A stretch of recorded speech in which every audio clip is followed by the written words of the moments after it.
Hello, beautiful humans. Welcome to the Shanni Show. I'm your host, Shanni Suissa, and today we have an interview episode with Yosef Martin.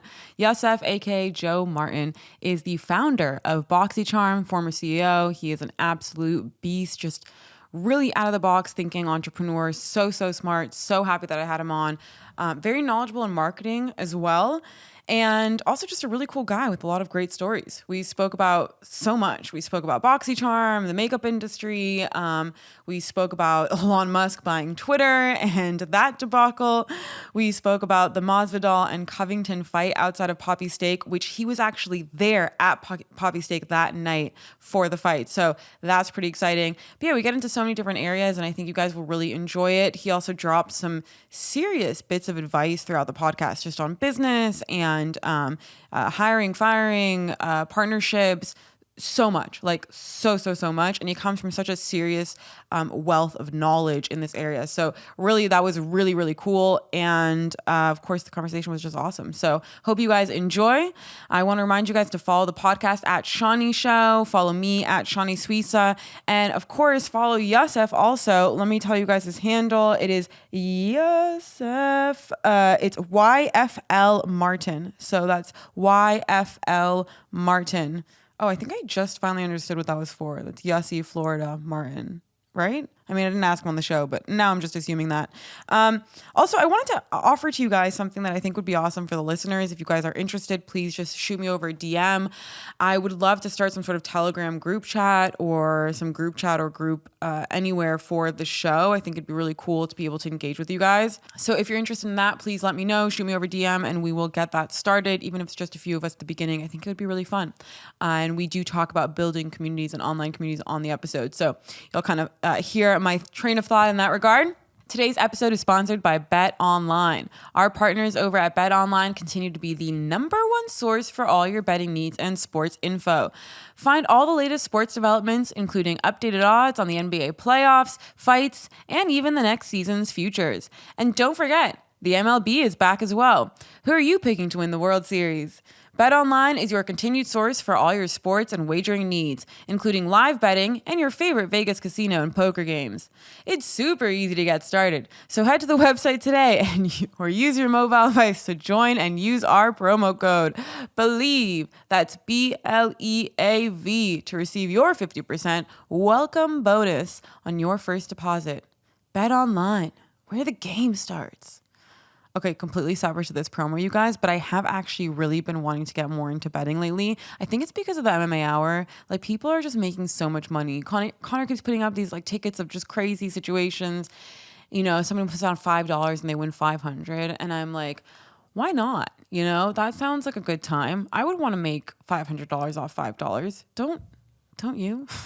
Don't you? Anyways, let's get into the episode where we hear from a person who turned $375 into literally $500 million in revenue. Crazy. Fucking crazy. Enjoy the show.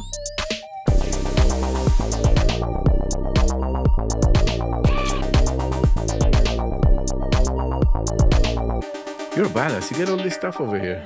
Look at you. Thank you. Yeah, so basically this whole studio was actually from the journal. Like I had a studio at the office way back when. And when Corona hit, we left the office after, 8 months, maybe even a year. And so we moved that whole studio here. So I brought everything here. So this is like my compacted studio. So you had that before and you just put it in your place because of COVID? Yeah. Like, I've always been a producer, so I've always had a studio. I had a mini setup at home before, where I had my desk and a nice mic and, you know, a little version of this. But okay, wait, I'm tagging you. Really, give me un second. Oh, tag Shanni Show too. Shanni. You know, you have to go on one, because 2 is not going to be effective. Which one do you want? Shanni Suissa. Shanni Suissa. Just choose one and go all in with that. And don't do. My advice is don't do a company podcast thing, and then I'll tell you why. When there's a sound that trends, you can only use on your personal one. So your personal is your business and the podcast, like a Joe Rogan style, because now you can, because in order for you to trend, you need to have good sounds, good and music and all that good stuff. Okay, but look, have you seen my Shanni Show page? I saw it. Yeah? It's great. But so should I not have this though? I'm not telling you not to continue with this, have it. But also use my personal one? It's a challenge, right? I mean, you should have it too. Maybe it's going to pick up and be a big thing, but use a lot of the content also on yours and So, okay, what do you think about collaboration posts, by the way? Collaboration as of what? Like, so you can do on here what you can do, you know what I'm talking about? Yeah. Where it's from two people. I'll fucking do that. Yeah? Because I'll I've been do it, doing that with this page to mine. So that way I can do... Yeah, that would be a perfect way. You do it like this. This is perfect. And then we're going to do it the same on ours. And I think the question I ask myself, who should post first? If I post and you share... Wait, bring the mic to you. I want to... Let's... Yeah. Okay. You can move it. You can bring it to you. Yeah. So if I post, the technical part is where I'm not sure yet if I... Let me go and just submit it over here. If I post and you share... Yeah. And just say I get more views than you, then perhaps it would be prioritized on my account yet than on yours, versus on my account it would be less prioritized, meaning it would be shown differently to my audience in a lower scale compared to if you were to post it first and I just share. I mean, because the way you ask yourself is, you post something. Does the algo take your post if you post it as a post and say, I'm going to give 10% of your viewers the first view, and then we'll see from there what's the quality of the post, versus a share that it's only 2%. So are you saying that it's better to do the collaboration post? I don't know. I don't know. I don't have enough experience. So once you start doing so, you start measuring. Okay, let's go. I'll post this, you share. You post this, I share. What was the outcome? Is it the same? Does the algo give the same weight to post you share or the post that you're, that's my... So I think to date, what I've noticed, the best that my reel has done in terms of converting actual listeners and watchers onto YouTube was when Nicole posted the reel straight to Beyond. And she even removed it from the feed at one point. So it's not like it was on the feed for ages, but it was on her reel section also. And that I think did pretty well in driving people. So wait, so you did first on Beyond with her? You did a reel with her. Well, you do it on reel. Yeah. So I made a bunch of clips and I sent her one of them and she reposted it onto Beyond, like on the actual feed of Beyond. And I think that drove the most traffic because her YouTube video has the highest view count so far. Her YouTube video? Yeah. How many views? Like 1 point something, 1.7, 1.9K. And then how many did reels get? I don't know. Because reels always get prioritized over the regular videos. The long form content gets deprioritized on Instagram. Well, no. The long form is the YouTube video. So that wasn't at all it. Okay. But there was comments on the YouTube video of I saw a clip of this on Instagram, had to come check it out. And it could have been from my page because I did get like probably 30, 40,000 views together of all of Nicole's reels. But I think her one, because it was from Beyond and because that page is really meaningful and discussion driven, it's like an audience that would be really interested in that. So did you guys share it with each other or there was no sharing? She shared it on Beyond. She shared it. I got you. Yeah. Okay. Yeah. I can actually even, I can check it after. But yeah, basically it's really interesting. I mean, you were super into Instagram in the early days, right? I know you got onto IGTV early and then kind of, thought it may have flopped in a way. Do you feel like it's still like that? No, IGTV is no longer. I mean, IGTV was the competition to YouTube. Right. And the reason the IGTV used to be a big thing, because there is an adoption period for people, and during that adoption period, there's a supply and demand where you say, okay, this is our new feature. I want to go and show the platform wants to distribute that content to everybody so they can see it, but not too many people are actually submitting content. They have to understand how it works and all that. So imagine you have 100% of the people get to view at least one video a day of that or more, depends on the behavior, but then only 1% of the content creators actually posting on that. So then it's a supply and demand issue. That's why you get all the juice in the beginning. When there's a new feature, you jump on a new feature. Right. So if you have right now Reels, well, it's not now, it's old, it's going to give you all the views. Now Reels is rolled into Facebook. So yes, I've been posting my Reels to Facebook too, and also allowing them to be viewed there. Yes. Yeah. It would get unproportional high view for your view counts. It should be, right? Consider. So, of course, content wins. By the end of the day, content is king. The content has to make sense. The editing, all that, it's imperative, right? But if everything is equal, you have to go and look at, say, YouTube Shorts. YouTube Shorts doesn't have that many content creators doing it. So like it's going to be in a year from now. So jump on it. That's going to help you. That's what I've jumped on YouTube Shorts. Oh, and how are you doing? I'm not killing it per se, but when my videos get like 1 point something thousand on YouTube Shorts, that's when I'll see the most jump in my actual YouTube subscribers. Interesting. Because it's so much easier to convert people to subscribe on YouTube to your YouTube when you're on fucking YouTube. Absolutely. You know? So it's just a lot easier. So even if the view count isn't crazy on the Shorts, I know that when one of mine hits, that's going to be a pretty big deal in terms of subscriber count. Well, the short form content technically won.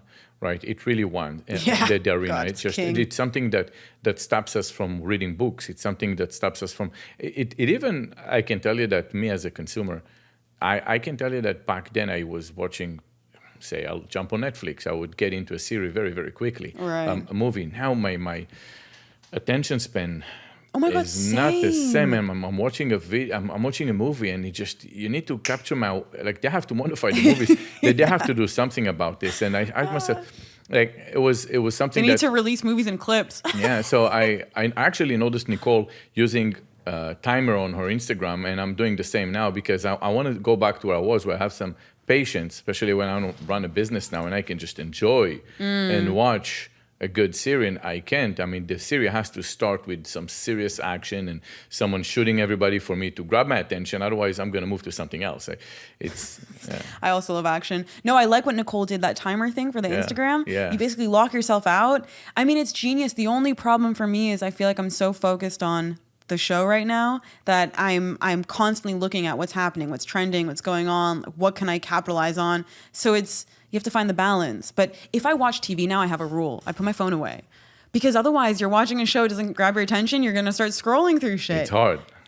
That's when, if I have two screens and I'm scrolling through one while a TV show is on the other, that's when I stop myself. I'm like, Shani, get your shit together. What about books? Am I the only one not reading books? I mean, how do you get to... I have no more patience to read any books, and they usually my life started as a baby. And no, I don't want to hear about your baby. Where's the good part? Where is that summary? I'm used to Instagram memes. Just make it short. What is it? Okay, I'm not going to lie. I don't read a lot lately either. It's sad. Nicole Are you going to reads post all it? I mean, we have to act smart over here. Yeah, no, we have to. I mean, listen, full disclosure, guys, we don't read. We don't read, yeah. Nicole's always reading books, and I'm always working out, and she wants to work out, and I want to read books. Hey, let's just say we read books. What are you going to prove we don't? Let's just say we read books. That's usually what I do. I just tell people. Yeah, man, I read books. Yeah, I read all the books. I love I don't think you've heard of any of the ones I've read. Fuck that shit. I don't use Instagram anymore. Yeah. Barely. What's an Instagram? I'm not... No? It's not even good. Yeah. I don't know. It sounds like a drug. Try, yeah. Okay, speaking of social media, though, we have to talk about Elon buying Twitter, because what? How are you pro this? Are you excited? What's your thoughts? Look, I mean... The thing with I'm looking at the Twitter as a platform that I was new to it, and Nicole told me jump on Twitter, and I never really jumped into Twitter. And now Nicole told me the same thing. Yes, I mean, thanks to Nicole. We keep talking about Nicole. This is so. And we're seeing her later. Yeah, we're seeing her later in a party. So here's the thing with what's going on. I think we live in a very dangerous times right now, where you're not allowed to think different than the norms, which the norms is. This is what we have to think, and you have the freedom of thoughts and speech. But no, not that. You have to say something else. So, and now when they're going to privatize it as a company, it's going to be interesting to see what happens. Suddenly, there's going to be a view. I think the interesting part where you say, well, I'm happy to see people that I disagree with speak their mind, and now they can speak their mind, but then to what extent? To what extent, right? I mean, because okay, so if someone said, well, death to blah blah blah, okay, Ilan, are you going to take that down? So, what are you going to do? Yes. Did you see Nikita's tweet? Do you follow Nikita? Nikita Dragon? Yeah. No. Nikita, that's great. I love that you're so into makeup. No, Nikita Beer. He's Nicole's friend also. Really shit poster on Twitter, but he's so funny. You got to follow him. Okay. Oh my God, he's hilarious. So he posted while Elon was talking about buying Twitter, he goes, I don't think Elon realizes like the extent and the gravity of what it means to be completely free speech on the internet, and to something along those lines. Elon was saying, if it's illegal, I'll take it off, but it has to be by law. It's not legal what they did with. Okay, but death to so and so. That's illegal. So that because it's inciting violence. Yes, but that's specific. But right? how is aren't terrorist groups on Twitter already right now? Absolutely disgusting. Yeah, how is that? I don't understand how that's happening now. Wouldn't that be immediately? So for Elon, would he take them off? I'm curious. I will say that it's going to be the interesting part behind this. And I try not to follow politics because my life was good before I was following politics, and I was building my company. You're in political recovery right now? I was just, yes, it's just a good world out there when you don't look into it. But once you do, suddenly you're not allowed to be Jewish. You're not allowed to be, it's all bad. And, one side is, but I mean, welcome to the world. Welcome to the world, yes. And you guys were doing an amazing job on Clubhouse while it was... Oh. Are you still on Clubhouse? Thank you. No. I haven't gone on there in ages. Every time I go on now, the interface is kind of confusing. It's a lot of recorded rooms. I can't tell what's recorded, what's live. It's kind of weird. Yeah, I only went because of the friends that I saw over there. Yeah, same. But now they're all on Twitter, so... Yeah, they're all on Twitter? A lot of them are. Or I also use Spotify Live now, which used to be Green Room. You do that? Yeah, because the MMA community is on there. Oh. So I have like a really strong MMA community on there from Ariel Helwani's show, and it's freaking awesome. That's awesome. Yeah, I'm going to check it out. I'm meeting up with all of them on Friday in New York. Wow. Yeah, and then we're going to the boxing match on Saturday. Yeah, it's like a real... Wow. Yeah, it's crazy. The communities that I've built online in so many different spaces has been amazing. I've done meetups with Facebook friends, and I mean... Yeah. Look, the thing is, engineering a community for a business is a form of art. Yeah. When you actually build a community for friends, which that's what happened to us in Clubhouse, it was the most beautiful thing. Yeah. And I mean, we were so many of us got connected, and it was just a time for us to go get connected, and then all of us simultaneously pretty much left Clubhouse in a way.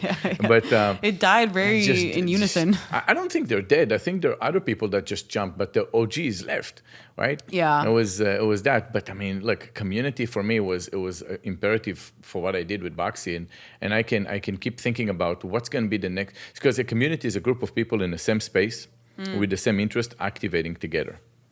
That's a great definition of community. I Googled that when I was having Boxy Chum. Great. I'm just spitting what Google said. Yeah, but it was so... But I like that it's succinct, yeah. It was synced because I was thinking, well, Boxy is not the biggest box at the time. For full size we were, but all the way through. But we weren't the biggest box, but we're the loudest. Who was your competitors when you first started? Was it Birch Well, we had a lot. But we had, I mean, it was the 2014, 2015 were the years of subscriptions. But it was like the sample size boxes, right? Mostly? Yeah. So they were all doing sample size, and I came up with a full size because just it started this way. I was an early customer to you, to Ipsy. Really? Yeah. What year? Oh my God. Very like 2017, 2016. Wow. Yeah. I was a huge fan.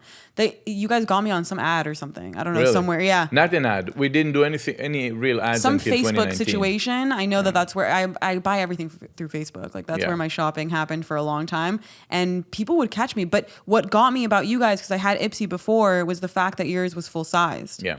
And that was a really big deal because it was just a little bit more, but you got so much product. Yeah, it was $11 more up until somewhere in 2019, and then we changed it to $25. But we gave a lot more after that. Yeah, we increased the size, but it was something that at first when we ran this, there was a challenge to get the major big brands, the known brands, and I was told, listen, they're never going to come through because I don't want to go the way they operate their business, but it didn't make sense for them on a balance sheet to enter your box. And you ask, why on a balance sheet? I mean, if we're going to increase the awareness on the balance sheet, it's going to get stuck with their finance. Right. And then eventually when the first one came in and the second one came in, you get Mac, you get Tart, you get all those. Everyone else felt like they have to join, and that's when we spiked and we grew. But you guys caused FOMO. Yeah, for them. Yeah. And I mean, we also delivered. When they came and they saw the results, they wanted to continue. It was. But what were the results? It wasn't about what they sold to you. It was about what got sold after. I'll give you an example of results. Okay, when you work with Boxy Charm at the time, at least, we were working, say, with a brand that wanted to launch in Ulta. Okay. I think it was Elemis, and they asked us, "Can you help us create a campaign that's going to drive people to Ulta?" Which is hard. It's one thing if I ask you, you get a box and go into someone's website, but to actually step foot into an Ulta store, right?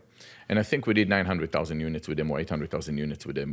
Those are entire distribution. Is that a lot? What is that? Oh yeah, that's the entire distribution. Got it. It's a critical mass. So that's every box basically. Every box I think had it, or almost every box at that time. So what we did was we showed them something. I don't remember with the exact campaign, but because I was a face of the company where people humanize the business, and we had this strategy where we told them, you're going to get something, and we send this to 1 million people. they increased their sales for that month by 24% across all Ulta. Wow. And this is kind of like from the top of my head. And now the best part behind this was that after a couple months later, another brand wanted to entered Ulta. They were exclusive to Sephora for many years, and they wanted to increase their sales. They entered Ulta, and the first thing that they told us, because they used to work with us, and they were actually from Florida as well. They were friends, and Dr. Brandt, and they told us, "Hey." Oh, I love Dr. Brandt. Yes, they're awesome. I got the eye cream from your guys' box. I still have. I'm still using it. Yeah, so they told us we wanted to enter. We're entering now, and the first thing that Ulta told them, "Hey, if you come in on board and you're launching with us, here it is. Whatever Elemis did with BoxyCharm, you go do the same with BoxyCharm." Wow. It came from Ulta. Wow. And they sent us the email. You have to understand the self-actualization you have as a founder for those results. That's Nothing. It is everything for you. It's like, wow, a large company like Ulta said, stop it, go do it with them. They would send companies to us. They would say, go do a campaign or two with BoxyCharm before you want to enter our store so you get some awareness. Make sure that people get to know who you are. That was pretty much everything for me. I wanted to, when I built the company, I wanted to make sure I can impact something and I can build a name. Yeah, it's good when you make some cash and everything, but I wasn't trying to optimize my profit. I was just trying to make sure that I can move the needle and I can be disruptor. And it was everything for us. This is just one example. We had other companies that must would be such enter an incredible feeling. I can't even imagine. It's empowerment. I mean, Ulta being like, you guys need to go through them first. You need to go do, that's crazy, because what they're doing is so impactful in the makeup and beauty community that it's literally going to change your sales once you finally enter our store. It's everything, I mean, just to even process that's like such a huge deal. And, for anyone who actually does know makeup, they know how big that is. It's everything. When you move the needle on a website, it's one thing. You can double your sales. Great. On a website, no big deal.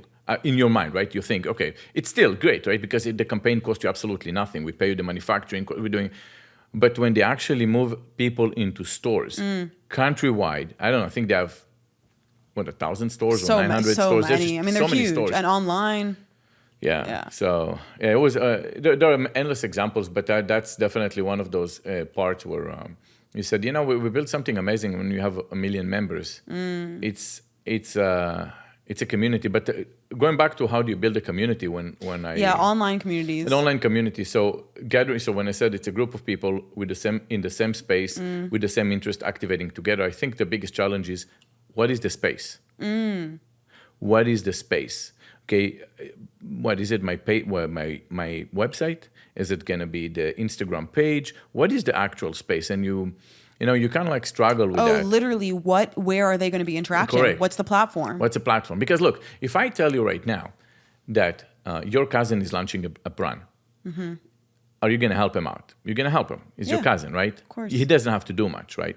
But if a guy that you don't know is like, if a company comes out right now, why would you be an advocate for the brand? Why would you be an evangelist for the brand?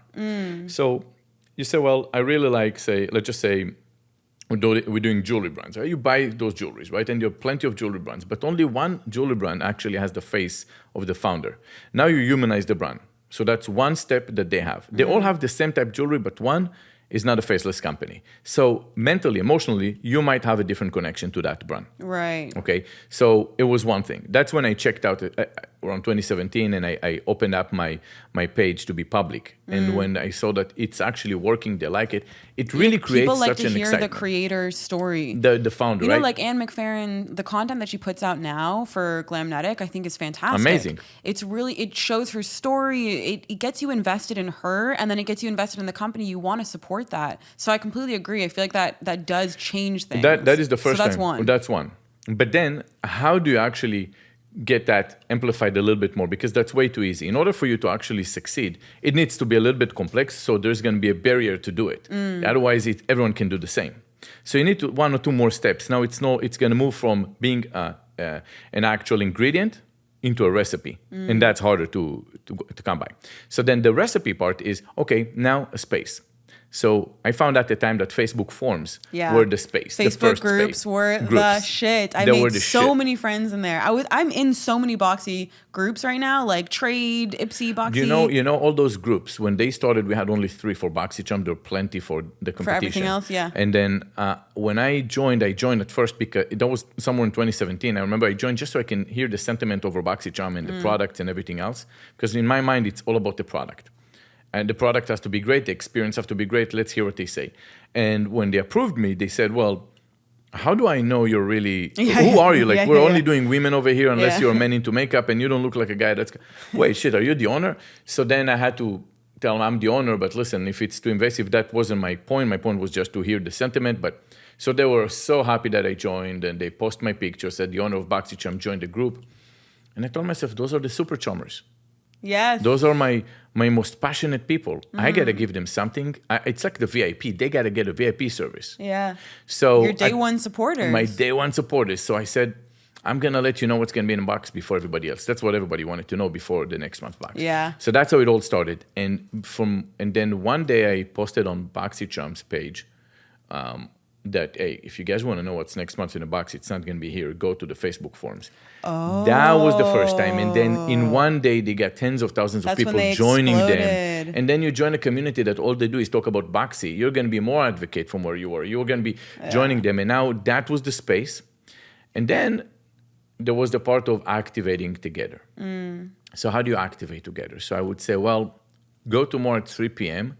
Somewhere I'm going to go and post what's going to be done. So everyone started searching the internet, what's going to be the sneak peek at 3 p.m. And they all found each other in different forums, in different Instagram pages. And before you know it, now you don't know Mariah just from the Facebook forum. Now you know her also in the other forum. And now you already engaged with her a couple of times. You moved to another place together to look for a sneak peek. You found it. There's a hidden sneak peek behind my back. You start communicating. Now she's your friend over BoxyCharm. Now that was the activation. Wow. So that's when I started forming the community that was very pervasive. And then I said, right, can I use it for virality? And what I was using a tool. It wasn't a tool. You go on Google Trends. So what I did was I would go and say, okay, BoxyCharm trend around the time when people receive their boxes. Wait, what's Google Trends for people who don't know? Okay, so Google Trend is you just type in Google Trend and it will show you how something trends. So let's just say you run a business that has a critical mass of people, right? It has to have, you can't just go and start day one and think that you're going to appear there. But once you have a certain critical mass, it's going to tell you how the trend is by the hour, by the week, by the last 5 years. And I used to measure the conversation BoxyCharm against Ipsy, against everybody else. And you would see all the trend and all the zigzags. And you would see how we start climbing. Ipsy had like 3 times, a couple millions of subscribers because it was a smaller box and we were growing and growing and growing. But the conversation eventually outgrew the BoxyCharm, even though we had a smaller community.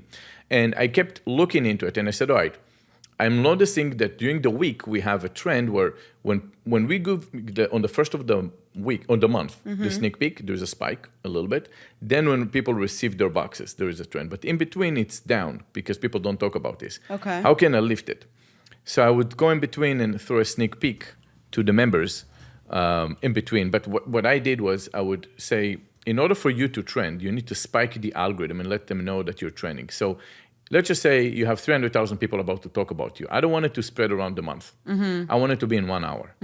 I need to send all those 300,000 in 1 hour. Take all the advocates, locate them in the groups, and then tell them, now run, look for BoxyCharm. You have 3, 2, 1, sneak peek is out, go. So I would tell them, tomorrow at 3 p.m., I'll tell you, I'll give you a sneak peek. So they would all search for BoxyCharm somewhere.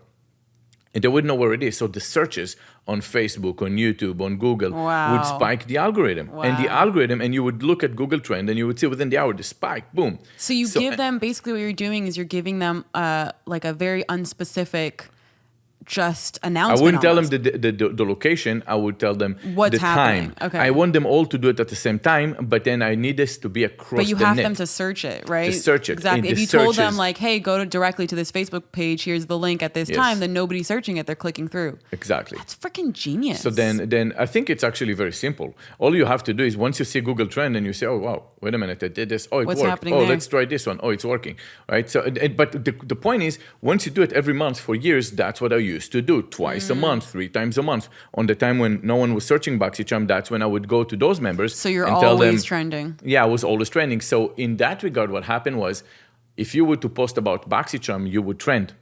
Because when you trend, when there is a spike of a trend, it gives you a certain credibility, and it's going to take away all the discussion from your competition in the eye of the algorithm. And that's how you go viral. Because that's how you go viral. Capture the moment, because the algorithms are like, oh, it's trending. Precisely. And they're putting out this content. Yes. Here, we're going to make it go viral. And it dilute all the juice from the competition. The competition, it's just, there's only a certain amount of juice that they would give to that category, and all goes to you. You basically suck it all up. Man, I feel like people should pay for this podcast. Shit, we should that was freaking good. Yeah. But honestly, that's a great strategy, and it's something that I don't know that a lot of people understand. But when you're saying critical mass, like how much engagement do you have to have before you're even visible on Google Trends? And I don't want to go and say that I know exactly, because give us just a rough estimate. But look, for BoxyCharm, my goal was to build those communities on Facebook and support anyone that create either an Instagram fan page or Facebook or anything group, like that, because my engagement was all across them, and it was always better when it was authentic from members, not from us. So we never wanted to try to control a group or anything like that. It was all about supporting you. You want to go and build a page. You want to go and, as long as you talk about us, I'm going to give you all the support. You're part of. No, but how much do you, like, how much does a business need to be active in terms of, like, how many views you got to be big. You can't be small. Look, I can tell you that I know maybe 10% of that size would be enough. Maybe it's not enough. Maybe half of that, I can't speak. In my case... Because you guys were already so big. But don't think like the size right away. Here's what you want to understand. Don't even think about using it for virality right away. Virality has other heads to it. Okay, we can touch that. And it's all just what I think in my mind, right? But you need to understand that the size of the communities is less important. What it is the passionate. Yeah. How passionate can they be? You can take a small group of people to be so loud and so pervasive to bring other people with them. Like the woke. Well, that or just anything. You can literally use that as a tactical example, right? You have a small army. A small army. You can use it. You can go in and say, when you go and but it's very hard to do it if you don't gather them. Yeah. So gathering them, if it's going to be, like you said right now, if it's going to be on a clubhouse room, if it's going to be in a Discord group. You need somewhere where they can engage with each other, so that way then eventually you can direct them to other places to engage with each other as well. Yeah, you need to kind of like gather them together, and it can be a Discord group today that's available. You can do anything, but that's going to be their strategy. So this is your tool, and you need to use it, and then you have to amplify them. You need to amplify them and give them all the motivation to go and scream to the sky. And with us, it was the fact that the products had to be fucking amazing, and we had to make sure that, can we say in your channel the F word? Anything. Is that okay? Yeah, okay. Fuck, bullshit, it's all fair play. Yeah, it's great. Whatever we want. I was censoring myself. I was about to say a bunch of... you can say whatever you want. You can start all over again. Okay. So I could go very Gary V language over here, but so anyway, that was the thing. So you gather them and you amplify them, and from there everything works. So, okay, it's crazy you're saying this now, because just this morning, I've started so many group chats in my life, and I'm a moderator on a lot of Facebook groups. I've done a lot of that. I had that for my old podcast, the Saniac podcast. We had a core group, all of that. So for Shanni Show, I was literally just thinking this morning, I'm like, why don't I have a freaking Telegram group up yet? Like, why don't I have any sort of location where I'm having everybody mingle? So I was actually going to announce it in the intro to the show. So this is actually a perfect show to be doing it on, because I want to be able to have that interaction, that engagement, and so people can also discuss the episodes. That's really cool. When you have a podcast group, you get people who want to talk. A lot of people don't want to post comments on Instagram posts about, like, their paragraphs of their actual opinions. My suggestion to you is to kind of like follow along with the live where people can ask questions. So you say, look, this is live content is so good. Yeah, so if you go and you gather them, because the idea is that before you post something. That's what my old podcast was. It was a weekly live show. Okay. That community in the comment section I love them. Yeah. And the thing is, you're good because you know how to manage this. You're natural. I hear how you speak, and you're natural. So the idea is like using the free tools that we have already that are gifted to us, and then you say, "Well, here it is, guys. This is the time we're going to do the video. I'll post it over here. Before I do it, do you want to go and jump live just exclusive for you guys, so we can go and do live with the person I if it's me or anybody else. Yeah. And then there's live. And then after that, we can talk about this and you can mention them on your live specifically. That part would allow them to go and say, I want to ask a question. Hopefully my question is going to be good enough so I can be mentioned over there. Yeah. And that would give the community part that they're part of the discussion in what we're doing. I completely agree. We did that for my last podcast, and it was very successful. That's how we had, because we weren't wild numbers. We were very niche. It was about one TV show, but we had a very good core group, and it was mostly from the live engagement. Like that was, everybody came in week after week. They wanted to talk to each other. They wanted to ask questions, whatever it was, and we would read them. Like I was very on it. The issue with this is I need to wait until I can have a producer in hand, because if I'm gonna have people in studio, you need someone to produce to edit or no, exactly? Just if I'm doing a live in person and live online. I need someone to switch the cameras. Just can't do. Well, you know that I can do most things. You can have your iPhone over here, and you can have one iPhone without switching cameras. And there's a program that you can have live on TikTok, on Instagram, on Facebook, all at once. And it's going to shoot over there. The only thing is you need someone to read the questions. Yeah. That's the only thing. Yeah, that's the other thing. Yeah, you need a person to read the questions. But if I have someone here, this is a live switcher. It can go directly out into all of them. Yeah.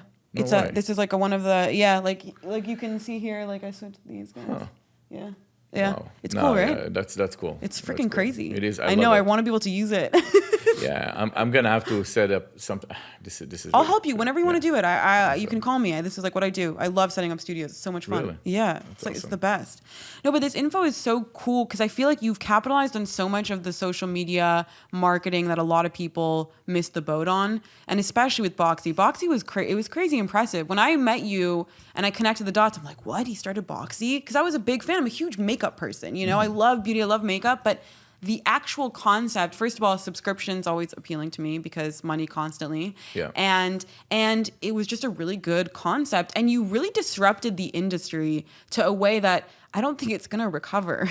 Yeah, it's funny. I was going to Sephora at the end of before I actually sold Boxy. And I remember that, not right before, I would say a year before or so. And no, not a year because there was COVID. Somewhere around 2019. Anyway, I noticed that the industry was shrinking. The beauty industry was shrinking. People were not that excited about eyeshadow palettes anymore. A lot of the things that I was afraid are gonna happen, which it's not bad for you guys, but for someone like me, when I hear that it's all gonna move to no makeup, I said, oh, that's horrible. Because if you're giving me only no makeup look, that means you don't need that many eyeshadow palettes because it's all been nudes. And how many eyeshadow palettes are you gonna need? Yeah. So I said, it's time to wrap it up and sell. Like that's it. Guys. Oh, is that what got you to sell? Yeah, I knew that your point is not just to enter in the right time, it's also to exit at the right time. And there is a time and it's place for everything, and everything is up for sale eventually. It's not a business that you want to pass over to your kids because you know what? You have to get people excited every freaking month. It's hard. Yeah. And eventually you run out of bunnies in a hat. It's just no more bunnies. How many bunnies can I plug in this hat? So that was but I walked into a Sephora store and I remember I spoke to this lady, which later on I hired her. She was amazing. And I told her, I would always drill her with questions about every product. And I was really much a product-oriented person, CEO. I can be the best marketer, but if my product doesn't sell itself, that's my best form of marketing. And I told her, so what's trending right now? What's trending in terms of eyeshadows? She's like, nothing like before. And I said, but why? She said, well... She said flat out nothing like before? Nothing like before. No one is blowing up. No eyeshadow palette that comes to nothing. And I said, so, but why? She's like, well, big piece of it is you guys. People are, all the super... makeup junkies are getting your box and they get an eyeshadow palette every month. The perceived value was gone. Yeah, I have so many freaking palettes.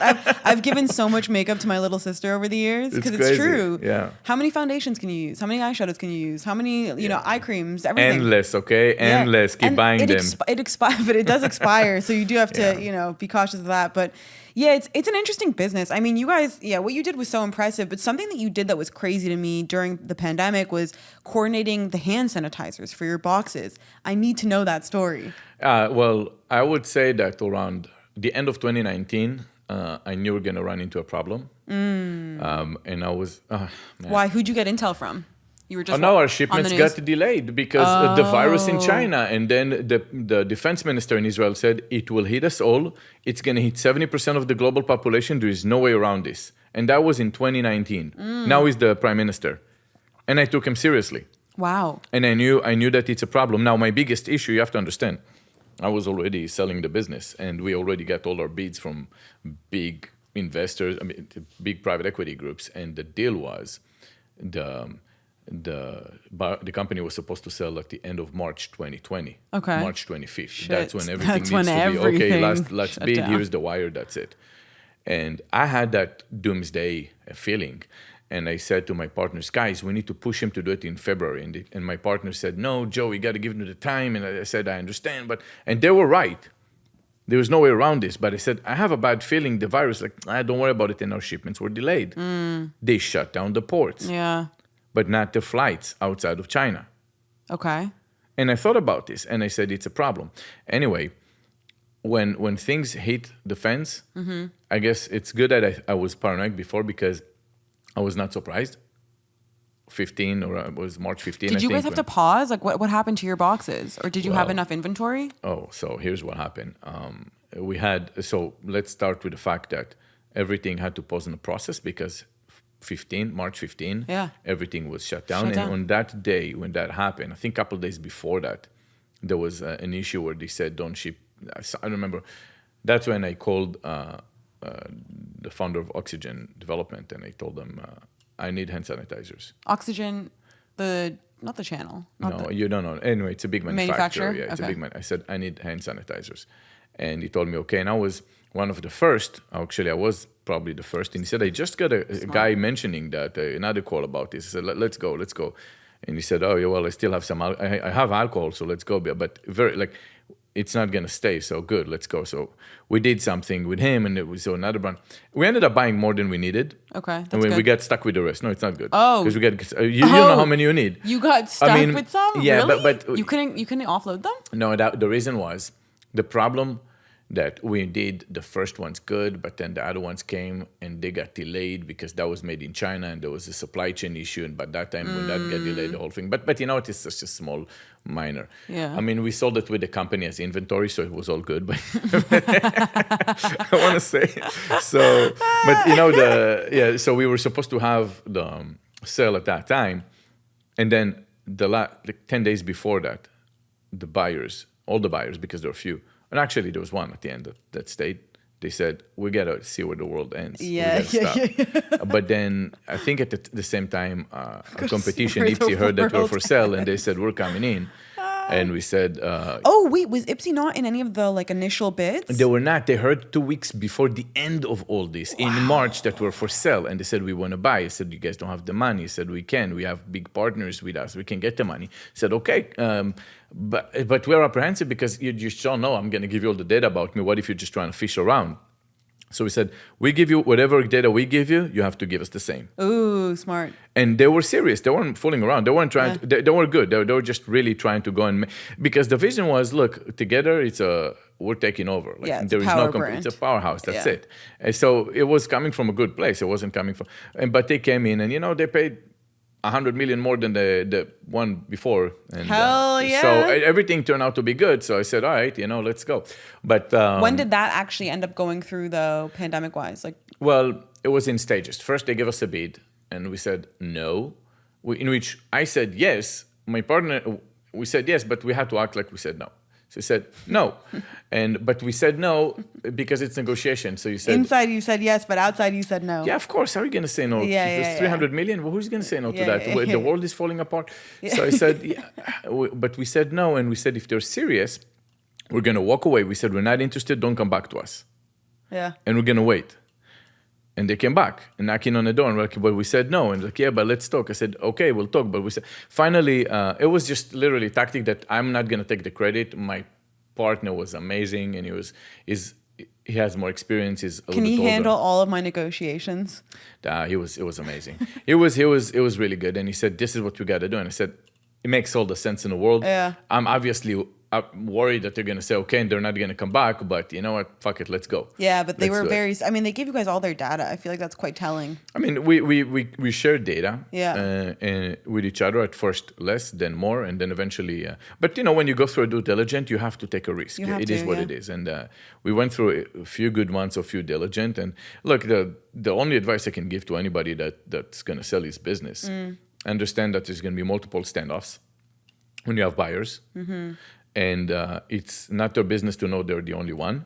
If you can keep it, but in one case, you have to understand you have to be ready as soon as you before you walk into the negotiation. You need to be mentally be okay to walk away. Yeah. Otherwise, they're gonna squeeze you down more and more and more. Yeah. And because you're coming from a place of desperateness if you go in there and you exactly, sort of, and they'll sense it. And to be honest with you, they're smart people. They know what they're doing, and it was very experienced. I mean, their partners is Texas Pacific Group. You have to like give zero fucks. If you're in there, you just like take it or leave it, whatever. I planned myself to mentally be okay with that before I went into it. So the way it was is the SPAC market was fire, meaning you could go public and get ridiculously high valuations for no fucking reason. And I said, well, if that is the case, we knew that if we're gonna go, now that was before, not anymore. Now it's all profit driven. Yeah. But at the time, we said, well, if it doesn't work, it takes 6 to 8 months. We can SPAC the company, go public, and we're gonna come in with billions of dollars of valuation. The difference is you gotta manage a public company. It's a pain, and also. You can't pull out all your money. You can take some. But when it's billions versus, say, 500 million, I mean, we sold for 500, but if, let's just say, I'll give you 3 billion valuation, and you can pull out 500 without anyone said it looks suspicious. So you can still get the same amount of money without, and then still have an upside from it. But you have to do some more work, and you have something on the table right now. You want it right now. But at the same time, if you don't get what you want, you know that there is a path for it. But before all that, basically you had other options. You know what I mean? That was one. Yeah. But before you even go there, we said we're going to do a dividend recap, and we could pull to our pocket about $100 million. What is a dividend recap? A dividend recap is you have to be a profitable company, but if you're enough years in business, and let's just say you made $1, you go to a bank and you said, look, we've been profitable all those years. I just made $1 in profit. How about this? We're going to borrow $3. Okay. So then you put $1 in the balance sheet so you can keep operating your business, right? And you take $2 to your pocket. Okay. So that was the. So I don't want to put the numbers what was our profits, but it would have been a good amount. Good amount, yeah. So it's like there's so much. But the only to difference is you start side. You're operating under debt. Prior to that, we're profitable from the beginning. So you have bank covenants. This is where it gets to be a little bit more technical. So this is no longer a mom and pop shop business. Yeah. You have to be a bit more. You have to understand some more financiers thing, but it's really not rocket science. All this is cake. Yeah. I mean, the hard part is actually understand the mechanics of how to get the right product, getting brands to come in and work with you. That was much more complicated than actually understand that part. I feel like the business stuff is less about it being difficult to understand and more about just not even knowing. Like you don't even know. Like once someone explains it to you, here are your options, here's what we can do, then it's simple. But a lot of people just don't even know that kind of stuff. I don't know that kind of stuff, Yeah, and I would say that the terms might sound much more scary than they actually are. They are. It's very easy. I mean, if you take about 10 terms and you just simplify them in day-to-day terms, and once people get it, it's like, oh, that's it. Yeah. Look, when I started doing stock options trading, everything was Chinese for me. Yeah. You take 2 hours sitting down with a friend that teaches you and said, this is what you do in English, what it means, blah, blah, blah. And then you understand all that. And you said, okay, it's definitely easy. It's something that you have to get comfortable with the words. And then I feel like it's like a new dictionary. It's a dictionary. It's a new dictionary. Go to a mechanic shop, it's a car shop. Nomenclature. Is that the word? I love that word. Nomenclature. I love that. Somebody once used that word in a casual sentence with me, and Why I was not? like, Let's wow. act smart. I was like, that's what. It's the first time I ever heard it being used, and I was like, I love you. That was great. Okay, so I want to talk about some of the collabs you've done, because you've done some really cool collabs with some huge names. Like you did Kim Kardashian, right, and a few others. Obviously, all the makeup people. Who was one of your favorite people to work with? Look, with the Kardashians, it sounded like I called Kim, hey, Kim. No, it wasn't like that. I think I liked working with all of them. There's definitely self-pride working with them. But the people that I worked before I got to the Kardashians that introduced me to the family, Gray Space, 2 kids, fucking amazing kids. Gray Space. Yes, I don't know if you know them, Eli and Jordan. The name sounds familiar, but I don't know. They are great. And what is it? What is Gray Space? Gray Space is the name of their company. What do they do? I mean, I can't say that I know now what they're doing specifically in that. We're just in touch because they're awesome people. But who do you want to work with? Do you want to connect with who? Do you want Oprah? Who do you know? They know everybody pretty much. I don't know how. They're kids, but they're kids that know them all. So if there is any challenge of getting to know someone, and with them, it was actually the better fun part, because you just sit down with them. But there's just a lot of great people. Look, working with brands create a lot of relationship that you come up with. Working with influencers built a lot of relationship forever, right? And then you find that some people really do things not because they just hit the momentum, one or two things. They strategically always move around, and then you can sit down, talk strategies with some.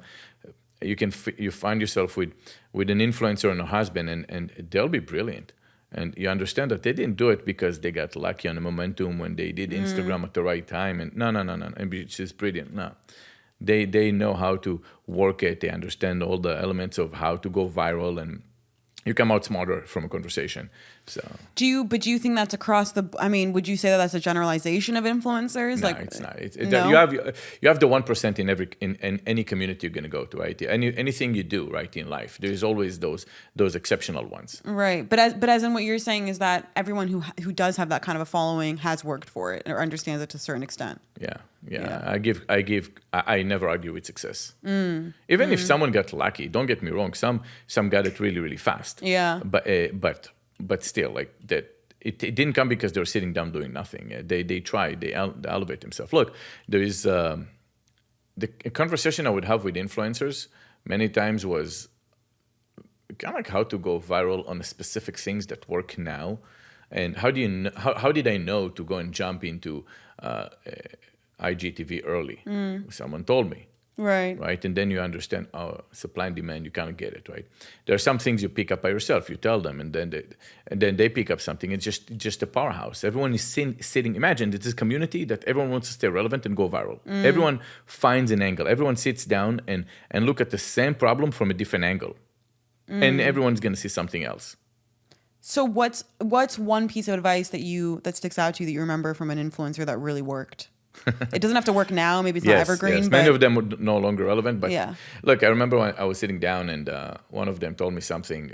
We were on a bus. I think it was Coachella or maybe not. I don't remember. Classic. And she said, that was before COVID. Someone told me that, no, it wasn't that. It was a dinner with some of them. And she said, I found out that if I post my story right after I post the image, one of them get deprioritized. Interesting. Right? Interesting. So the people who share their post to their stories, one of those is going to be deprioritized? Yeah, because the algo might say, well, why would they go and just show your content on stories, on what's going to be the reason for me to show both? Right. They already saw that person's story. Let's go and show someone else's post. Okay, that's why people like the swipe through posts now, because apparently once you've seen the first one, it will show you again in your feed the next ones. So if you have like a... I think that there's the whole case study. You can't do it by yourself on your post. It's going to kill on your feed. But if you go and you sit down with friends and everyone's sitting down and everyone get to try something new and you come back and you collect the data. This is nothing less than zeros and ones when an engineer wrote a code and say based on that, then that, based on that, then that. That's the algorithm. But you can't tell all by yourself. You need that powerhouse. You need a group. You need to sit down with people. So the power of social interaction is critical. You're not. It's like the content houses. Not only are you creating content together, but you're understanding the analytics together, and you're able to then formulate better plans, better content, everything. Absolutely. Yeah, that's really smart. The point behind this is to think about beauty influencers. It's not just about them applying lipstick and that's what they think is. No, they would sit down looking at the technicality like many others. So it was a very, very instrumental part, and up until now I'm friends with so many of them just because it's something that we have stories and things to laugh at going back and said, do you remember that when it's fun? Yeah. I really want to get Nikki Tutorials on the show. She's so cool. Yeah. I love her. I love what she's done. She was so full face and full coverage and she just didn't give a shit. And I think that was awesome because so many people would comment like, use less foundation. And she's like, this is a full coverage page. She's like, we are going to wipe out everything. And I was like, all right, that's just great. But it's, you have to have that personality. Speaking of like the makeup, YouTube and content side, so many people think it's like they're frustrated, their content isn't hitting because, they're so talented, they're this. But if you're not if you don't put a little of your spice in there, you don't stand out. Sometimes the world is not always fair. Yeah, that's true. Yes, you might have great content, but the algorithm just doesn't do it for you until Shanni Show. You might. Look, I'll tell you, I know an influencer, and I'm not going to put names, gorgeous. She was getting great engagement. Something happened personally. She was just, I'm done. I don't want to post. Then she came back 6 months later or a year later. She decided to post again. She went down from, say, 50,000 likes to 5,000 likes. Wow. And she was trying everything. I don't know what happened. One day I go and I look at her post. I see 200,000 likes, 150,000 likes from one day to another. Crazy. And just the world is not fair. Don't expect this to be fair. See, I'm waiting for that day to happen for me. And I know it will at some point with Shanni Show content. It's just like, let's go.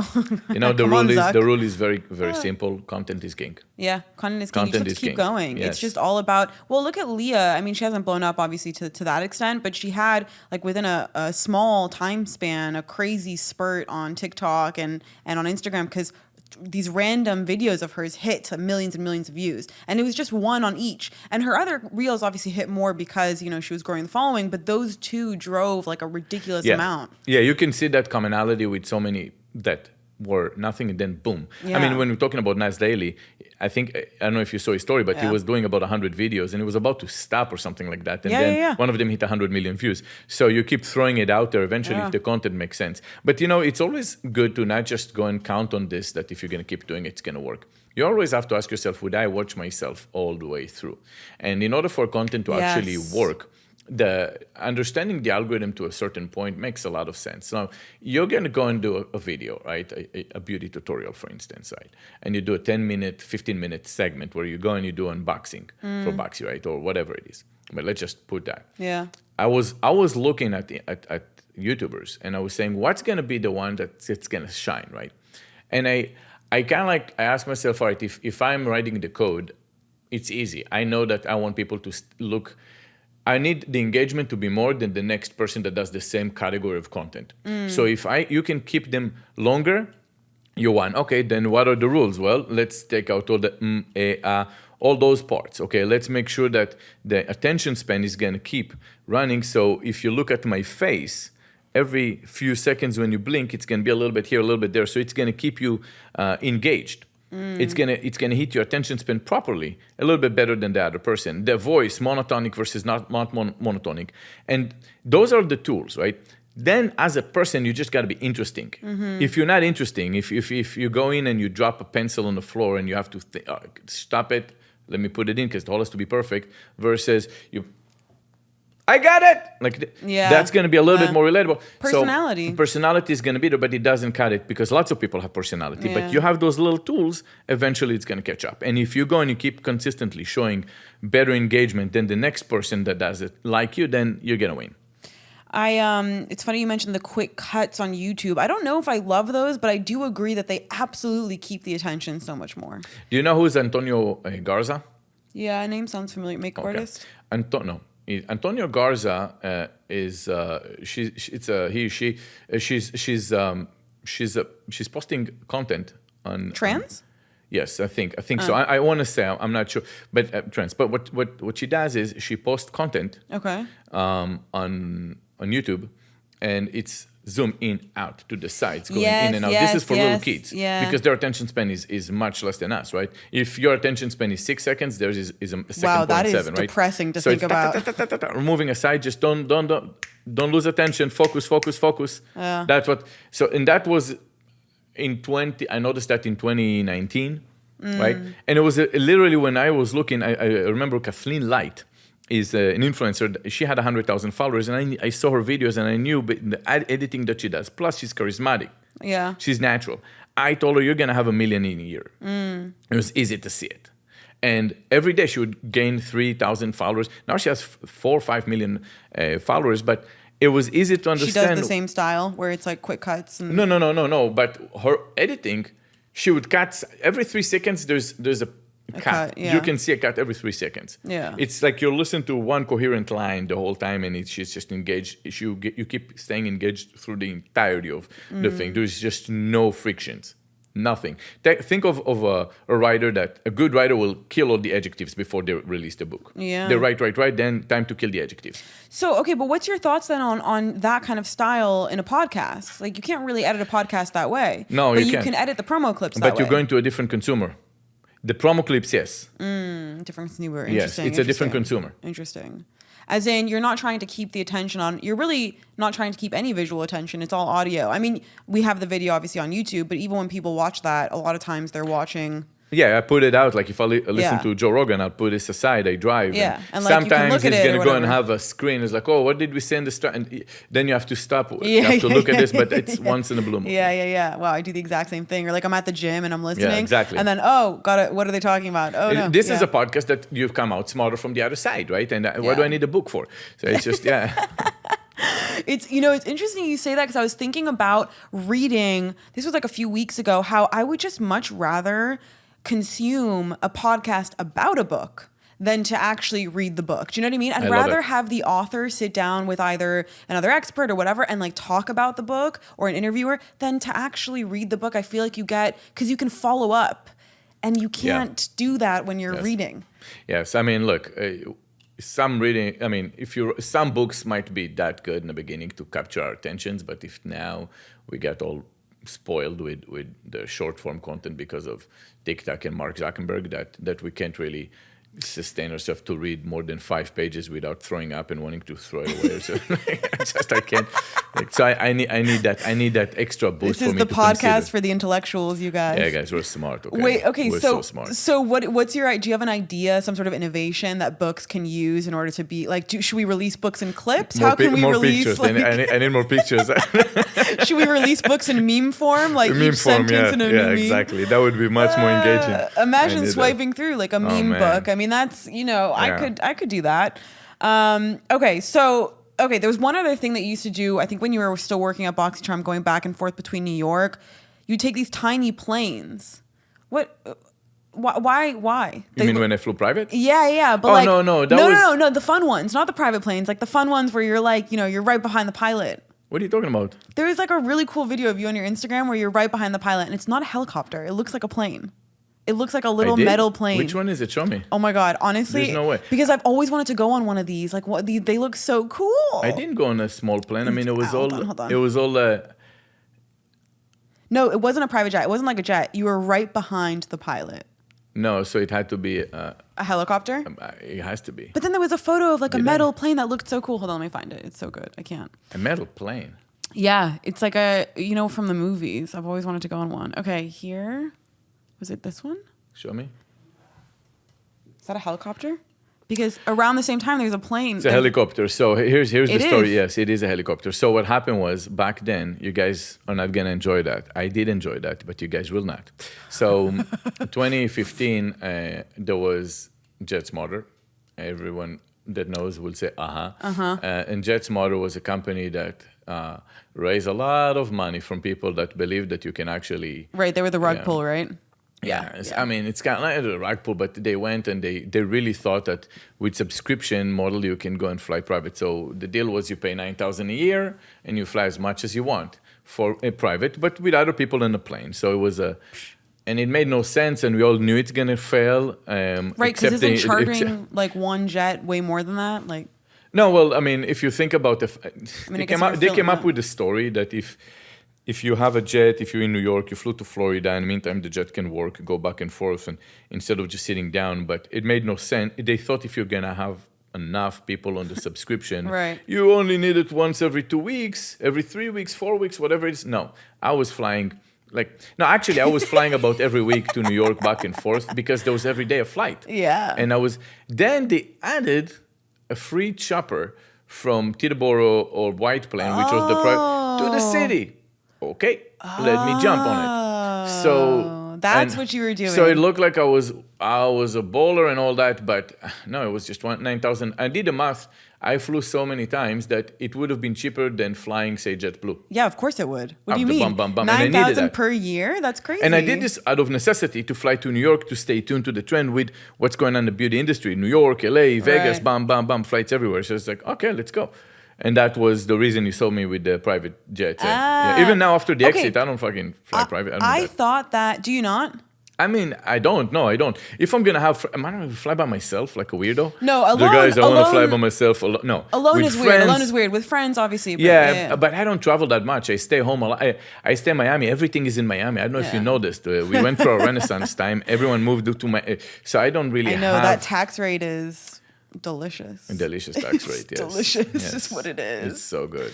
Yeah, but okay, because I thought that was a plane that you were on, not a helicopter. It looked like you were on one of those like really cool, tiny little metal planes. I should have said, it was. Yeah, I should have. I was like, how did you get on one of those? Because I know people who actually fly planes go on those. Do you know what I mean? Like literal, like their friends are pilots. Like it's not really even. I'm not the one. Yeah, that's not me. I'm a boring guy. Yeah, damn it. Okay, whatever. Well, anyways, that's fine. But okay, so talking about Miami, let's go to that. First of all, do you watch UFC at all? No. Okay, did you hear about the fight that happened outside of Poppy Steak? Oh, yeah, I was actually there. Yes, I fucking knew you would be there. Yeah. You are always at Poppy Steak. Yeah. I knew you would be there at this night. Yeah. Please just give me what happened. So what happened was... Wait, sorry. For everyone who doesn't know, this is the Masvidal and Covington sucker punch outside of Poppy Steak in Florida. We have now a first hand witness. Maybe I built it up too much. I was... It's like I was there 3 hours later. So I go there. I go to Poppy.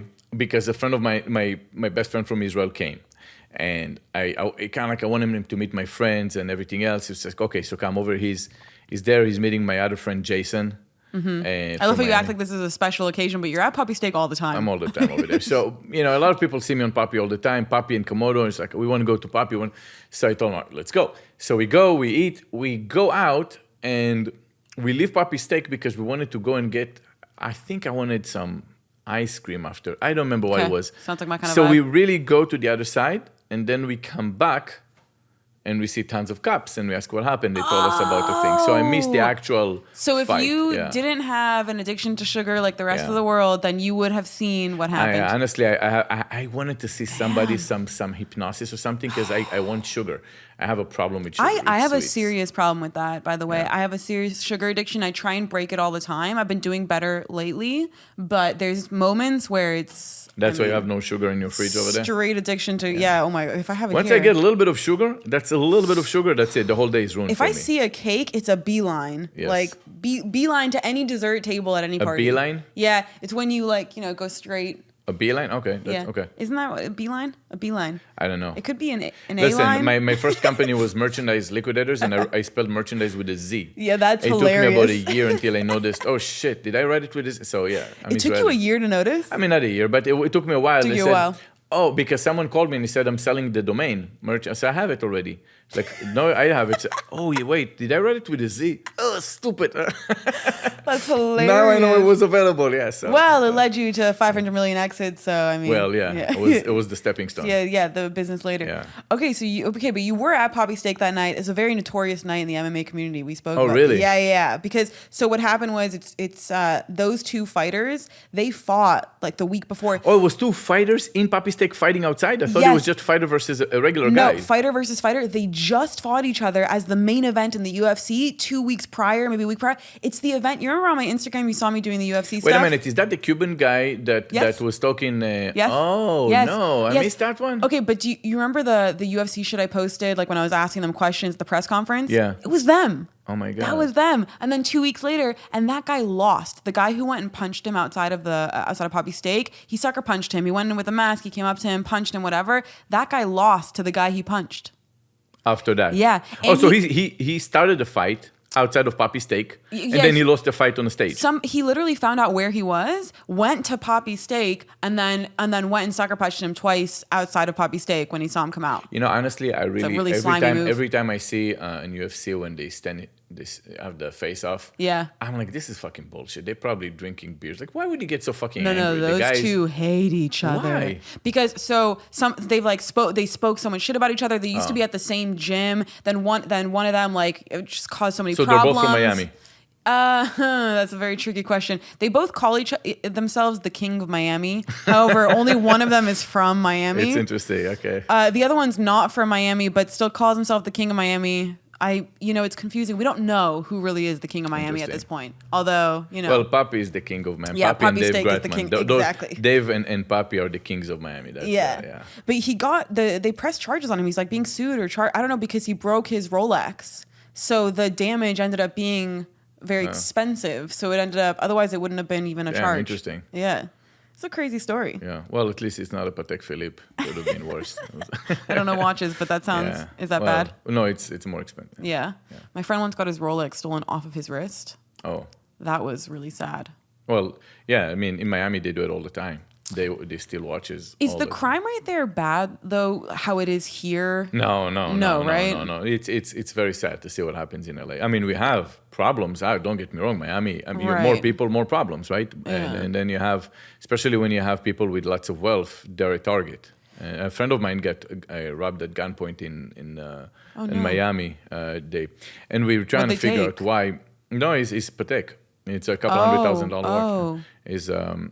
And the thing was, we don't know why, but we think that at first I told him, because you're flashy, you keep showing it off and blah, blah, blah. But what I understood, he probably went to a restaurant, someone saw it, they followed him, he has a yellow Lambo, so easy to find. And a yellow Lambo. Just gonna blend right in. The black Lambo drive at night, hard to find, but the yellow. Yellow, that's so bright. My friend had a yellow car in Israel. It was... Yeah. Wow, you really noticed it. So bright. I'm here. Okay, so what did I want to ask you next? Not crime rate, not Miami. What was I just thinking of? Oh, crypto in Miami. Because this is a really big deal there now, right? They're trying to adopt a Bitcoin like all over the city. The mayor is really making improvements. What, from your perspective, in terms of business, like how is that impacting the city right now? Because I know it's kind of becoming a tech hub also. Look, that's bigger than Bitcoin. I mean, I think Francis Suarez is probably a blessing for Miami. And he's the mayor, right? He's amazing. And I think he's doing a really good job. He capitalized on what's available, right? There was no capital for that. Let's make that the capital before it goes to LA or Vegas or something, right? Let's make that the destination. Let's make that. Why do I need all those conferences in Vegas? Let's steal that. Yeah, Bitcoin Miami is and what is Bitcoin other than technology? You're basically buying a technology. It's a blockchain technology. So everything goes over there. So his approach was very, very good. And I think, look, honestly, the momentum was there and he seized the moment. When he had the moment, everyone came to Miami. It opened up sooner than any other place. It was just perfect. Yeah, he did everything you would expect. And that's why he won the next 4 years. And I'm glad he did a good job. Look, Miami went through its renaissance now. Miami was already in a trajectory to be a good tech place, but it would have taken years to get to where it is today. COVID pushed everyone to Miami. At first, it was parties. We would go to a place where the only one open, perhaps globally. Yeah. And you go in and you would see and Joya Beach and all those places. You go to Papi, and you would see people partying and you would see them enjoying like they got out of jail and you say, oh, those are the New Yorkers. And you would see them, and you see a bunch of New Yorkers and people because you would see the locals just, all right, let's go and we're talking civilized versus the other, not civilized, but just straight. And then the rest, I can't going crazy. Yeah, so you can and indoor clubbing and stuff, that was open so early. You know what they did? They went and they said, well, it's actually not, at first they allowed only restaurants. So the clubs, many clubs, not all of them, they said, all right, we're a restaurant now.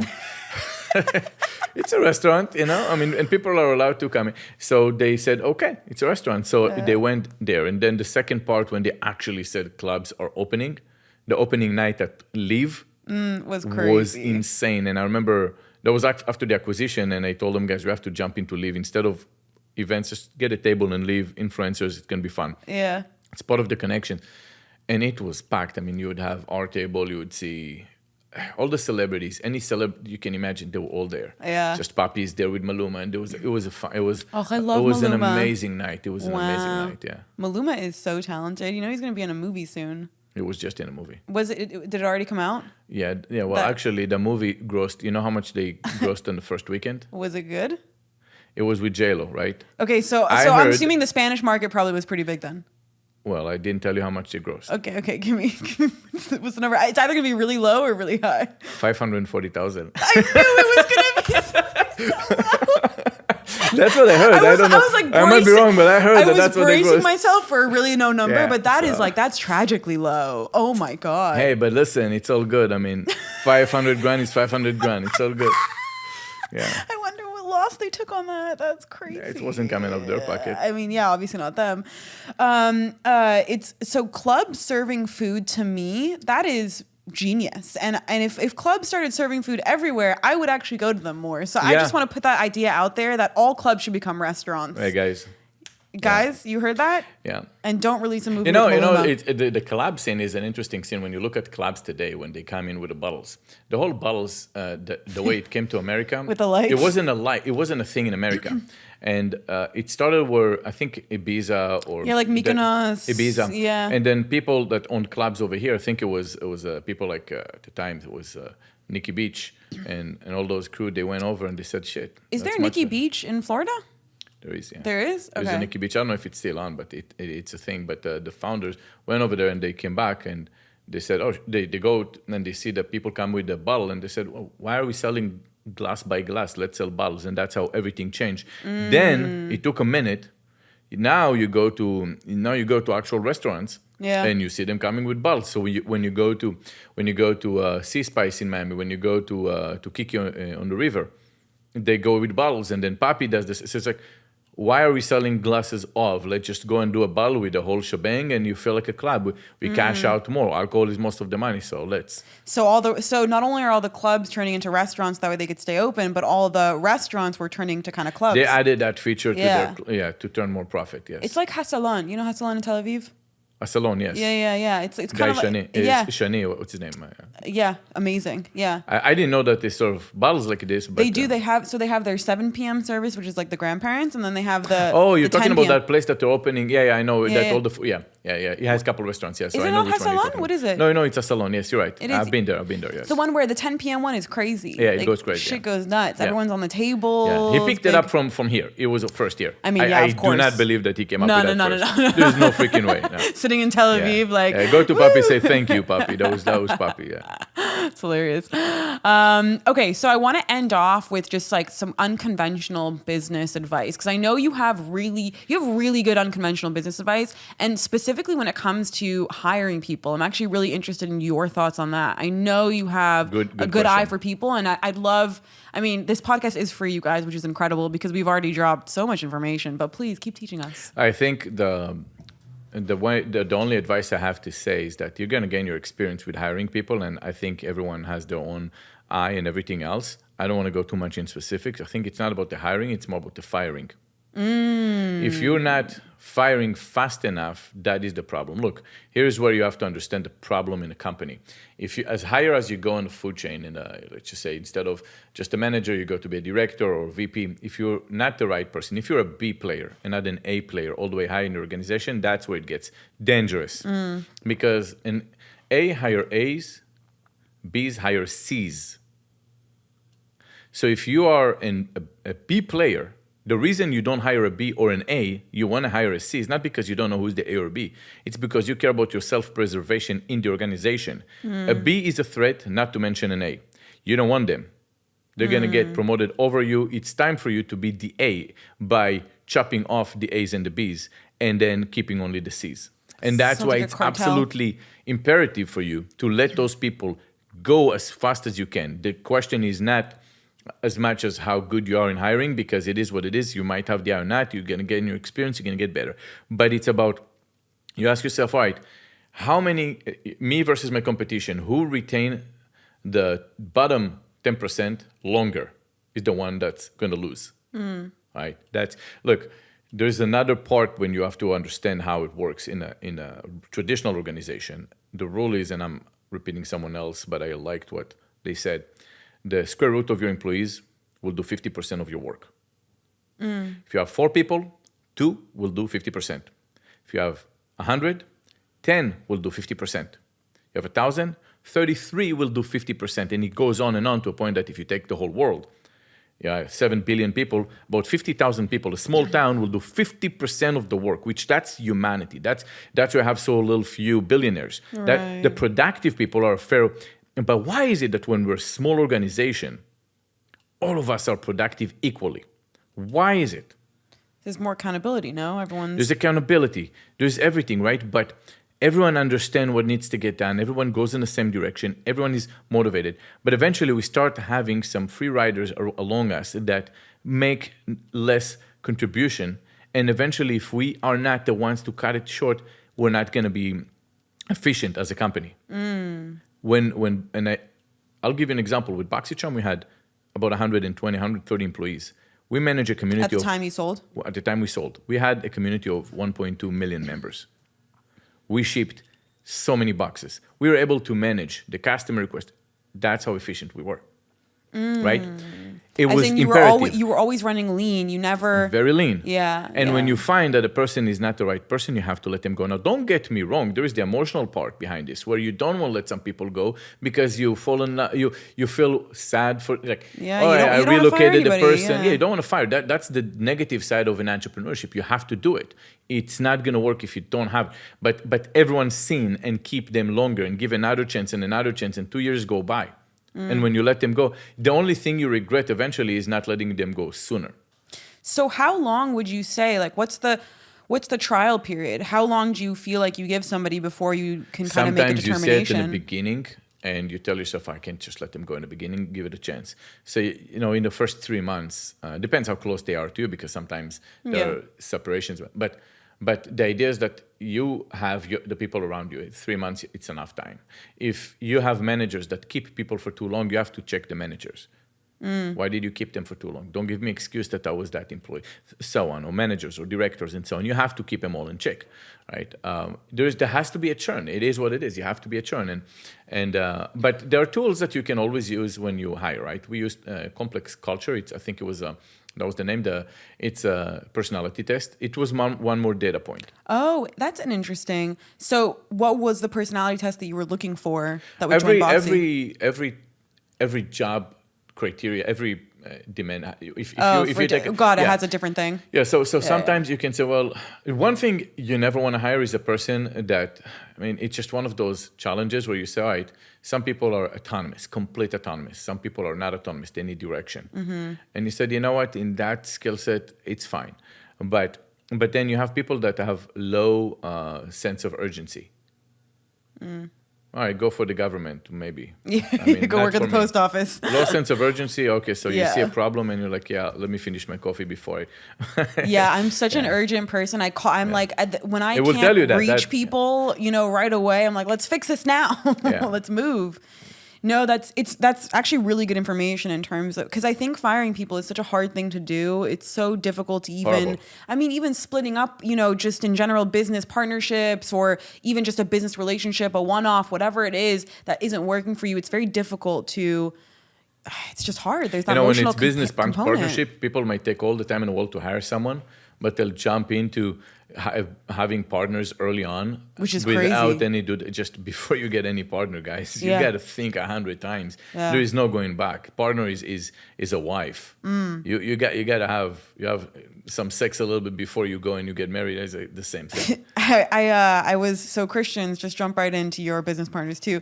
I was about to start like a couple businesses with a few different people over the years, and within the first couple months, it was very clear that I was always the one doing all of the work. Oh, great. We should be partners then. And that's when I knew that I was like, no more. Like I told myself after a certain point where if I was ever to sense that feeling, that I was just going to drop it right away. I wasn't going to even put my effort into it.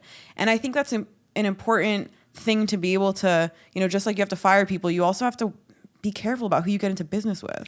I can't tell you how many times I've seen this around friends that one does most of the work and then the other one, and they just have that social obligation and it's okay. But look, it only bothers you when it gets to a big size company and the other person is not contributing anymore. It's right above his head and he can't really get there. And you find that, okay, half of the business goes to a person that, and then I have to, if I sell it, another big portion goes to the government and blah, blah, blah. And then I had to be diluted because I had to have 10% for employee pools and then partners. Now I have only 10% and it wasn't fair. And you did everything. Yeah, and you do everything. So you're the manpower behind this. There is it's bothering some. There is what happened on Facebook where the Mark Zuckerberg trick to his partner was. Yeah, I forgot the name of his partner, but the story of the Social Network was super good. I love that. What they movie. did was they said, well, we need to have a big employee pool, option pool, and then you have to sign. He signed, and then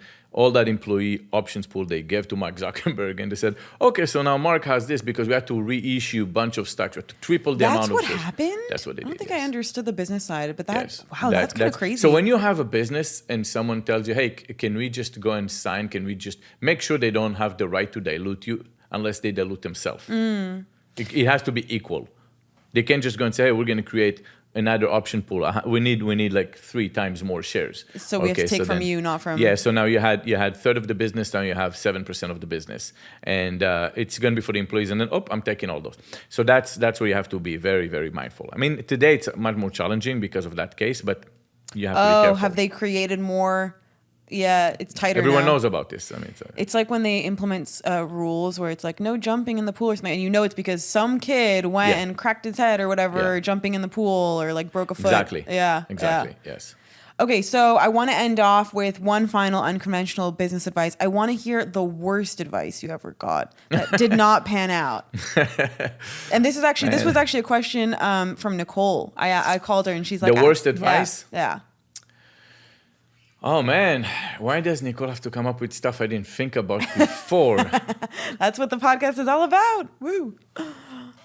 I'm trying to think about the worst advice.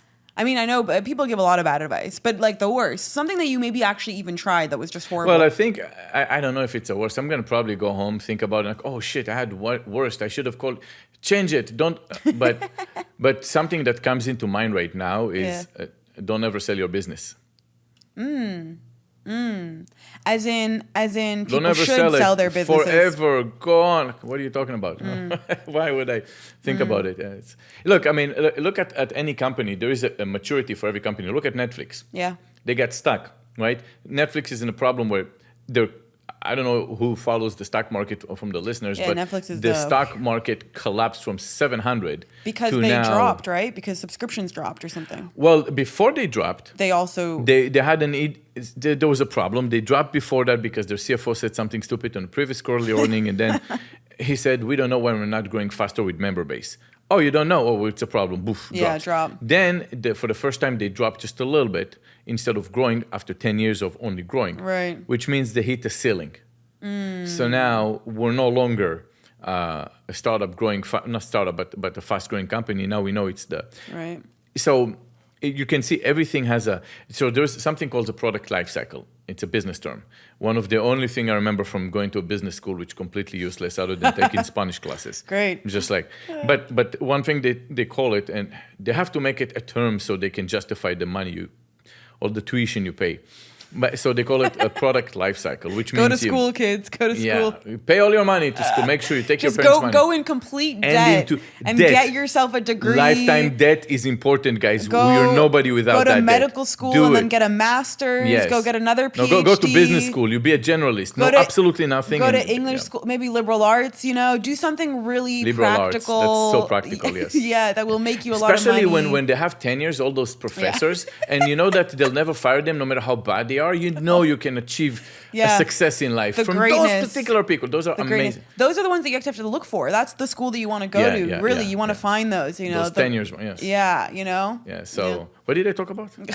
What did we say? I don't remember. What did we say? Oh, product life cycle. Yeah. So the product life cycle basically means that it grows, then eventually it reaches a peak, either through competition, you ran through and then it starts going down, and then you have to modify yourself. The idea is to never get to a point that your entire business has one product. And you get to a point and then you go down. By then you have to go into other TAMs, total addressable markets. Got so if your category is live streaming, what do you got to do now? Well, now you have to go perhaps to music streaming. I guess it helps, right? It's the same, a couple hundred billions as well. Let's go over there. I mean, when you have your competitors like Apple and I don't know, what is it, Amazon, doing Amazon, so many Hulu, categories, you're just HBO. one more. Yeah, you're just one category for them, right? So if they're doing that, why don't you go into music like they do? Why don't you? I was having it. It was making no sense. Just go into compete with YouTube. Yeah.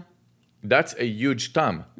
You go into YouTube, and why can you compete with YouTube? Because if you're gonna go and tell people you're gonna review our movies and our series, and the ones that get the most, the highest engagement, or the highest amount of likes, Netflix? Yeah, you'll be able to see it on Netflix. Right. People will see on Netflix. You're gonna be on freaking TV.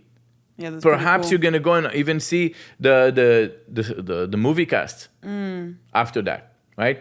People are gonna go and do it tomorrow. They're gonna start talking about this. That's gonna be specialty in that community, and it's gonna be somewhat of a long form content of about 10 minutes where they do, I don't know, trailers for movies themselves.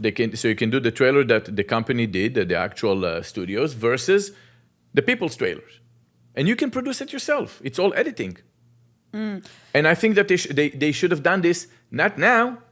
Obviously before. Before, they should have gone into music streaming, not just one line of they can go and say, well, within our time, we're going to go and have other ideas. I get that. That you should have had regardless. But then you'd have But the go to verticals. another thing that you get not one penny, not view from that, because those are other hooks into your members to stay subscribed. All right, for $5 more, I'm going to get also music streaming. Then let's just do that.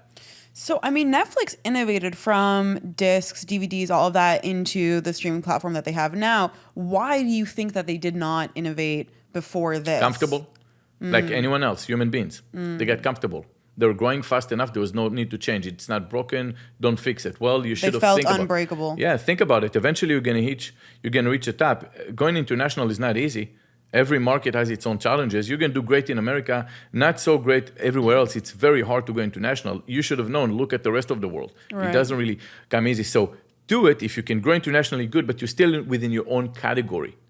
Get outside of your category. Learn from them. Do you think that they're going to bounce back from this? What's your thoughts on? I mean, look, I think they got punished. The correction was extra correction, and they're going to get back up because it's a more profitable company now than what it was before. But I mean, I can't speak to it because the market right now is choppy, and right now there's uncertainty. So how long will it take? I don't know. But the good thing is for them is that they really have good content. They have good products, and I'm not an expert in the field, but look, think about it this way. If you look at Universal when they shoot a video, and you are, say, Brad Pitt or whatever, they're going to pay you in two forms. One, they guarantee you, say, 15 million, and then they'll say after the box office will give you a percentage, and you can expect up to another 15 million. But what happened with the streaming service, they changed the world because they changed the name of the game, because they said, we're not having any upside from people watching stuff on the box office. Of course. So it is what it is. We'll just pay you the 30 million all up front. So at first, big actors didn't want to do it, but then Will Smith and everybody else said, you know what?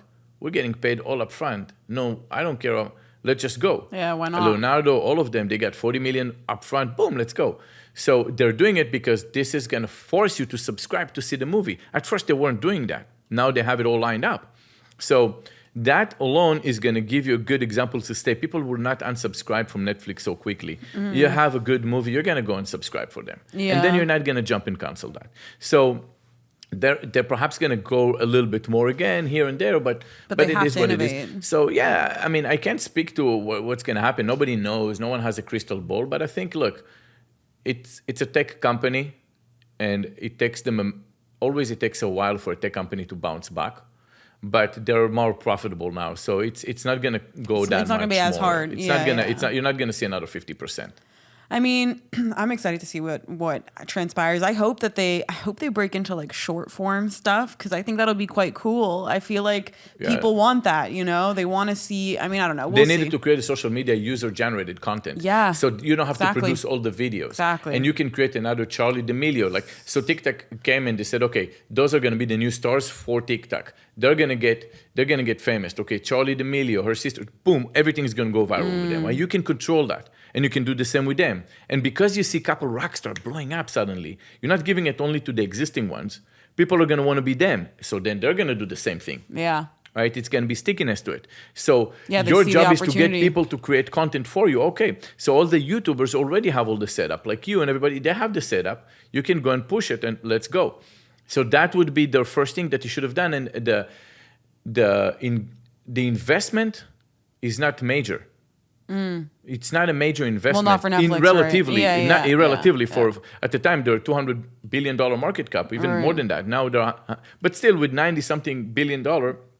You get that. You can do some damage. You need to go there. You need to go to that market. Yeah. Music and compete with YouTube. I mean, it's like, and then once you enter the area of user-generated content, you have to also be mindful of actually taking care of your creators. That was the issue with Vine. That was the issue with Clubhouse. This is the issue with those apps that fail. That's their problem. Exactly.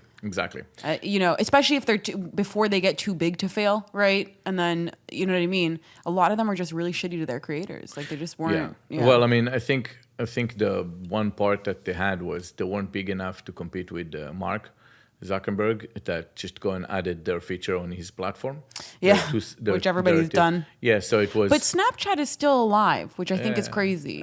Are they not? I mean, yeah, kind of. Like actual companies produce... I have friends who are on Snapchat, which I think is crazy. Yeah, but I mean, do you get the views? Are they getting more views, daily users? They do. Yeah, people... I don't know on their numbers on that end, but people actually go on there and watch like their vertical shows that they have on there. I mean, it's good that they create content. They did the right thing on this one because you have to have content. No, like brands make content, big names, big studios make content. But they pay, right? They pay for that. I'm sure that so they that's do. the thing. So they get to a point that they got to pay for that. That's the challenge. Yeah. If you have to pay for that content, but they're doing the right thing because content is king, you're going to go for content. Yeah. But look, I don't know. Is Jeffree Star still using?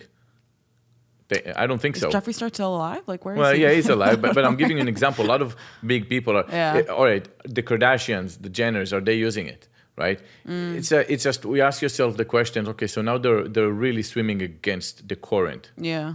Right. Before that, it was all coming to them free. I wonder if it'll ever like pop back up again. I feel like it might. It's not a necessity anymore. You have all those features already on Instagram. But I don't know. I need to ask my friends who are still on it, like what keeps them on it, because some of my friends are very active on Snapchat, which I think is just really weird. Because I haven't been on there in forever. Why would I? Look. Big ships don't sink over like right away. Sometimes it's a slow sinking ship. Right. Sometimes you can get away from. You can fix yourself and you can move on and you can do it better. I'm not saying it's gonna happen, but I just don't see them right now. They don't have enough money to pay for content that I'm gonna. The content is not. Yeah, it's not a content that I'm gonna care to watch right now, and just they're not part of the conversation. When you run a business, look, I know we spoke for a while, but. For BoxyCharm, I got one advice that basically modified me when I was thinking. Perfect. I went over. It was an event. There was a lady that told me, you got to chase the cool factor. And she told me, I promoted Beats by Dre. Oh. And she said, we were chasing the cool factor. And at the time, it wasn't a thing. What she said was we gave it to all the DJs, all the celebrities, and the actual product, I mean, the Beats by Dre were red. You can see it from a mile away, so you don't miss it. And we made it cool. If you get a conversation, forget the rule of 7. It's not just about the rule of 7. What's the rule of 7? In marketing, the rule of 7 is if you want to be relevant, if you want to be trustworthy, people have to hear your name 7 times.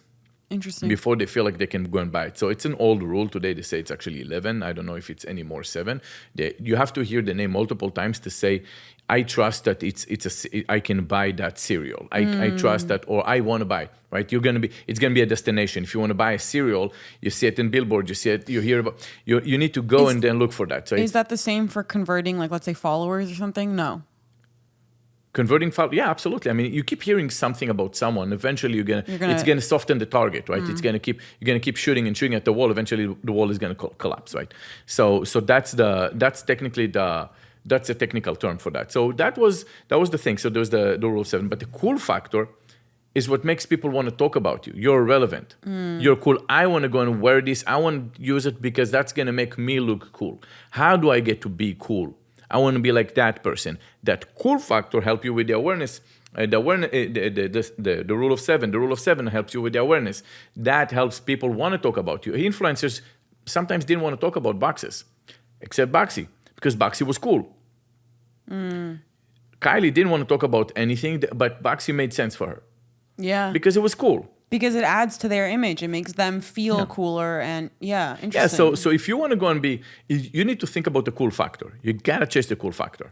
So best advice, cool factor. Worst advice, don't sell your business. Yeah, you're a businessman. It's all for sale eventually. Yeah. All right, well, this was such a good episode. Thank you so much for coming on. No, thank you. Before we end, you do have to shill yourself, though. I make everybody do this. So give us your handles, your whatever you want people to support. My name, on Instagram, YFL Martin, and that's an IG. I have it all across, but it's not all the same. Instagram, I think. TikTok is the same. I don't remember the rest. But get me on IG and you can get me everywhere else. Fantastic. All right, thanks, guys. All right, guys. Thank you.